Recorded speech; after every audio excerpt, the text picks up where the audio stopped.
Today I'm going to show you how to make an Ethernet cable. This is one of the basic things that every technician should know. So basically what I have here is I have a strip of cable that I'm actually going to put two ends on and show you how to do that. The first thing you're going to do is obviously get the cable to where you want it, or if you're only going to do a length. Talk about the tools. I have an RJ45 crimper. And RJ45 is the type of cable.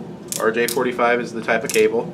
And this one actually self-cuts at the end of the connectors. I have a pair of dikes to cut the cable.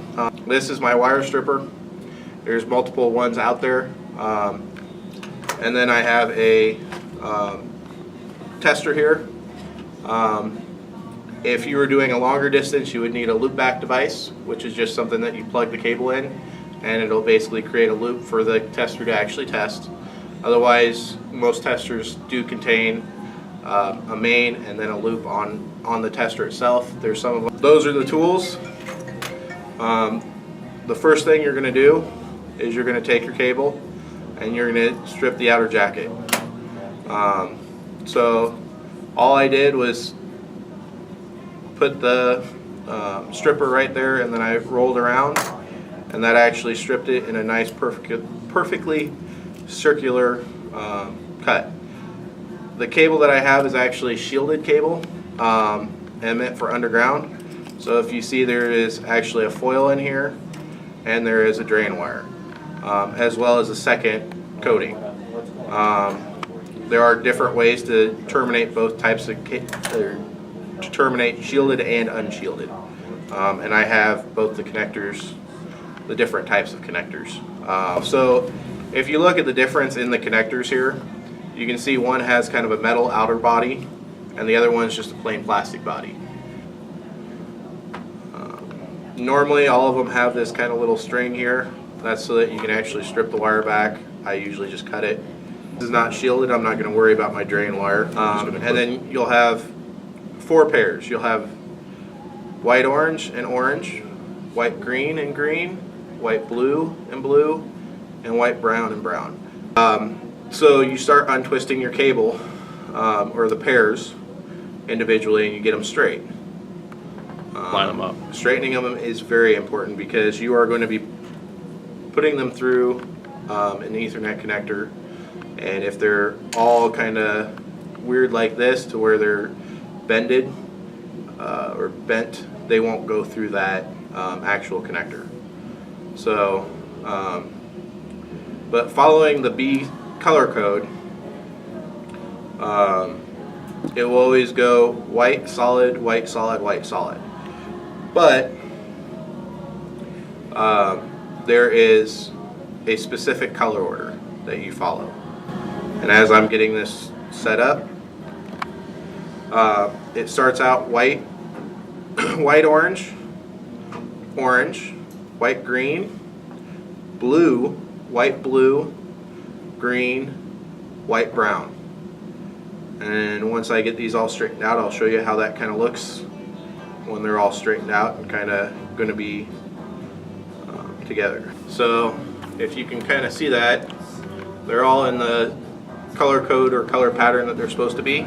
So, and you can kind of see how some of the colors are trying to leave, like the blue kind of looks like it doesn't want to stay where it's at.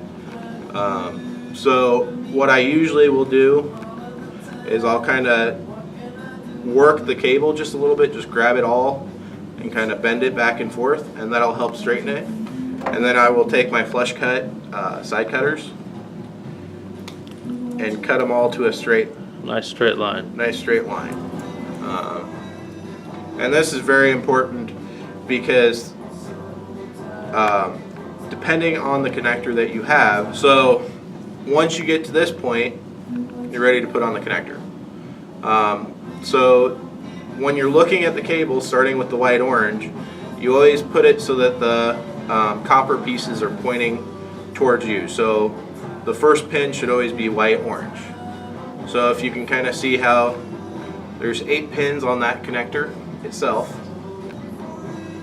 So the copper side facing you. Okay. Normally you can gauge off of the actual connector if you want. Normally a good rule is every Ethernet connector has this kind of indent here, and that indent actually presses against the jacket to keep, and put your jacket there. Let me get this so that it's, put your jacket to where it needs to be crimped, and then you can see you want to probably cut it close to flush or maybe just a little bit below where the connector actually ends. So I will get this cut.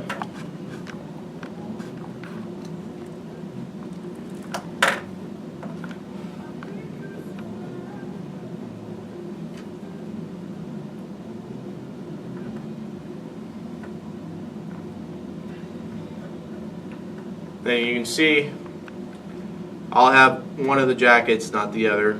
It should still crimp it on pretty good. I could take it out and cut it again.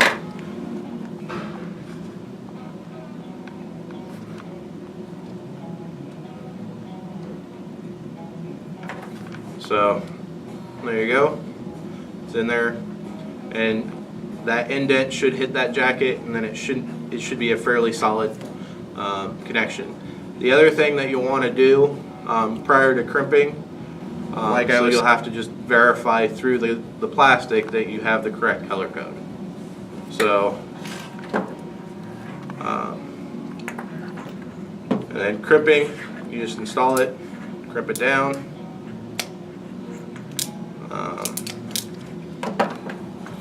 And there you go. It's crimped. Once you get a cable fully made, this is our tester, one of the testers that we have. So there's two ways you can use it. Like I was saying, if you're doing a single cable, pop out. If you're doing a single cable, you can plug it in, and it should give you a 1, 2, 3, 4, 5, 6, 7, 8 on both sides. So the first one would be the first cable, the second one's the second cable. If you were going to do distance, so like if this was up on top of a mast arm and this is down in the cabinet, there is a remote loop that you can plug in that does the exact same thing, and you can see it shows you your 1, 2, 3, 4, 5, 6, 7, 8 again. And if I unplug it, you can see the numbers go away. Now if I hadn't done the same color code, it would have came up with different numbers for each one. So 1 might be 2, 2 might be 4, and it would show it up as 2 separate numbers. And so that's how you verify that your cable is number 1 good and number 2 that it's the same cable.